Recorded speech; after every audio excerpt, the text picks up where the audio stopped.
Magandang gabi mga katita, mga idol. Share ko lang po sa inyo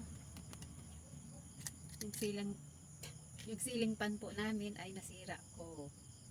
Ito po ang nangyari sa aming siling pan dito sa aming kubo-kubuhan. Bali, nabali po siya. Gawa ng paghila ko po dun sa sa unan. Napalakas po yung paghila ko ng ganyan. Napahampas po dito. Bali nakabitin po ayan siya dito. Napahampas po siya dito sa ceiling fan, yung unan. Kaya po naputol. Wala naman po itong sira kundi ito lang po. Ayan po, naputol po siya. Ito po, yung pong nasa loob na yan, yung puti po. Tapos nakakabit po din siya dito sa puti na ito, yung plastic po. Ayan. Paano po kaya natin to maayos? Iniisip ko pong mabuti kung paano ba siya ayusin. Kahit pa paano naman po may naisip po ang inyong tigta. Ayan. Bali, kailangan ko lang po ng tali. Sa palagay nyo po, paano po kaya natin ito aayusin? Ayan, dahil po hindi na po siya pwedeng pagdugtungin, naisip ko po na lagyan po siya ng tali. Hindi ko na po siya pwedeng iganon dahil putol na nga po. At hindi rin po siya pwedeng lagyan ng bulkasil or ano pa mang pandikit dahil mapipersa lang po siya kapag umikot. Ayan. Bali, may nakita po akong mga tornilyo dito sa magkabilang gilid.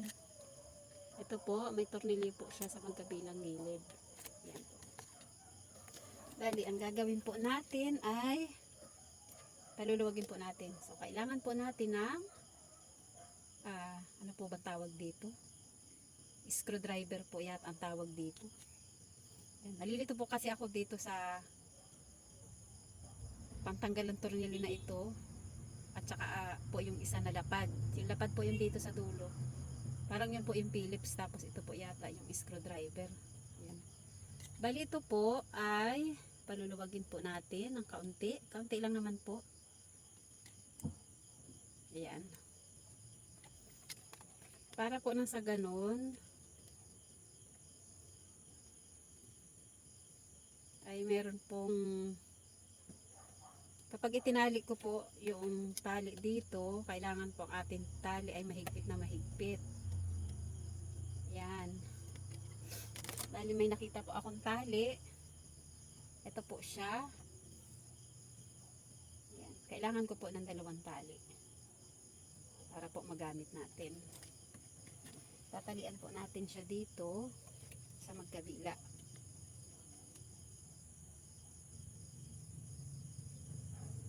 Nakikita niyo po ba? Ayan. Bali ganyan po.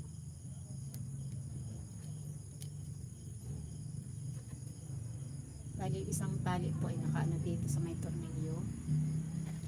Kailangan po natin siyang higpitan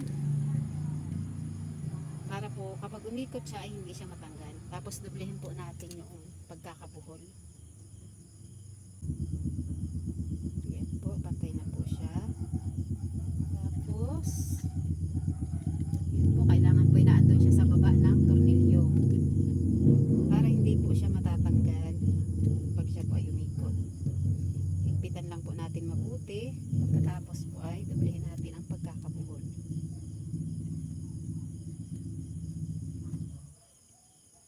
Ayan po.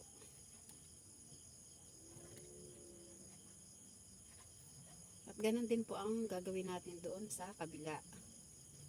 Kailangan po kasi dalawa ang ating itatali.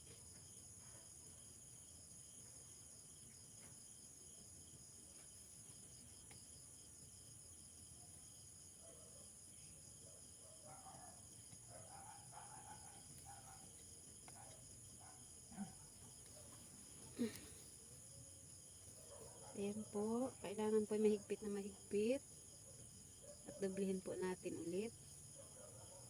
Ayan. Katapos po ay tali natin dito sa dulo. Yan, hindi po siya pantay. Pero okay na po yan.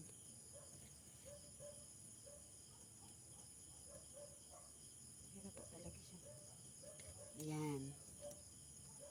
May mga tali na po siya. At ngayon po ay susubukan natin kung siya po ay gagana pa. Pero malamang gumana naman po ito. Kasi po, ito lang naman pong pinakang dugtungan niya ang naputol. Bali, yan po, ibalik po natin siya ulit. Yan, ganyan lang po siya. Pero, ito pa rin po yung pinakang tali natin. Bali, ito po, wala na po ito. Hindi na po natin siya magagamit. So, nakalabit na lang po siya na ganyan. At subukan po natin. Itali na po natin siya dito. Ibabalik na po natin siya dito.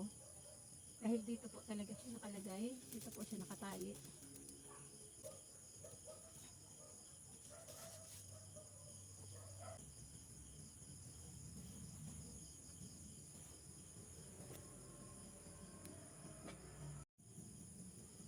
Bali, ayan na po. Naitali ko na po siya.